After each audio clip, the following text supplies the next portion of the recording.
Hey everybody, welcome to another Master Pairings with me, Bill Sysak, known as Dr. Bill in the beer community. Today I have David from the Crude Brew Crew. Thanks for coming, David. Thanks for having us out. Appreciate it. I see you are a fan of Tuesday Weld. Yep. Oh no, she's an old actress from the 60s. Black Tuesday. Yeah, nothing wrong with that. That was just released recently. Unfortunately, I missed the party, but I did get a hold of a shirt. There you go. Great big Imperial Stout. We're not going to have an Imperial Stout today, that being said. Sorry to lead you guys down that road. Today we're going to have a great German lager from one of my favorite underrated German breweries. This is Weltenburger Kloster Asam Bock. It's one of the few beers that are made as a Dopple bock in Germany that doesn't end in ATOR. The monks of Paulus originally started out with a beer that was the first Dopple bock, and it was called Paulaner Salvator. And as a tribute, most German brewers ever since, when they make a Doppelbock, they end with ATOR. Beers like Celebrator, Culminator, things like that. So, but this is a Dunkel Doppelbock, so it's a little bit darker. 6.9%, really nice beer, really malty. And today we're going to have some great boneless Korean short ribs. And Nice. I think you'll really enjoy it. So let's try out these beers and see how they are. Now, since it's a Dunkel Bock, is it supposed to have that banana clove? No, it's a Dunkel Doppelbock. Okay. Wheat beers usually have clove in them and the banana notes. So you have Dunkel Weisses, Yes. which is a dark wheat beer. You can also have Weizenbocks, which are wheat bock beers that are like that. But this is just a standard Doppelbock that has a Dunkel. So go ahead and pour yourself a little of this beer and let me know what you think. Cheers. Thanks for coming out. Thanks for having us. Residual sweetness, nice big roast malt, but as with most Doppelbocks, it has this nice sweetness to it. Now, a lot of people that are getting craft beer ask why we like to pour with head on the beer.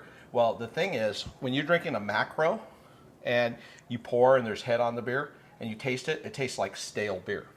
When you drink a craft beer or a great beer like this German lager, it's got the flavor of the beer in the foam.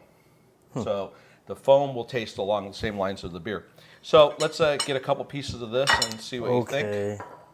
Twist your arm. Yeah. Yeah, it's alive. Okay. There we go. Go ahead and dig in. See what you think. So these are just like those classic Korean short ribs, but I actually found a place that does them boneless. Nice. So Makes life a little easier, huh? great marinade. I get the rest, right? Mm-hmm. Okay. Thank you. Yeah, it plays really well. It subdues the sweetness from the malts, from the beer, but yet it plays well with the caramelization. One of the great things that beer has going for them, other than, say, wine or spirits, which I love to pair with food also, is beer has caramelization from the roasted malts, and that plays really well with seared meat and roasted meats and things like that because of the caramelization techniques that are picked up. Very good. Our understudy here has decided to come join us for this particular episode. Sir, would you like to come in here? Right here? Come here. Okay, up. No, up here. I know you're not supposed to put up here, but I'm going to let you. Come here. Oh, sorry. This is your big moment on film. Come here. Up here. What do you think? He wants some beer with he likes it. Okay. Anyways, I just think this goes really well with all kinds of roasted meats. And, of course, this Korean rib with the caramelization that's picked up and from the marinade that's got a little sweetness to it. Anyways, yeah, a little heat just plays really well with this beer. What do you think of the beer? I think it's very good. I expected more of a a sharp and bitter. Right. But instead, I'm Yeah, getting you're like thinking more roasted malts. Yeah. German lagers are different. It's not like a porter or a stout where you're going to get up that really coffee roasted malts. The malt bill is not as dark on this, even though it seems dark, and it's more like a brown ale, Yeah. where it picks up those characteristics.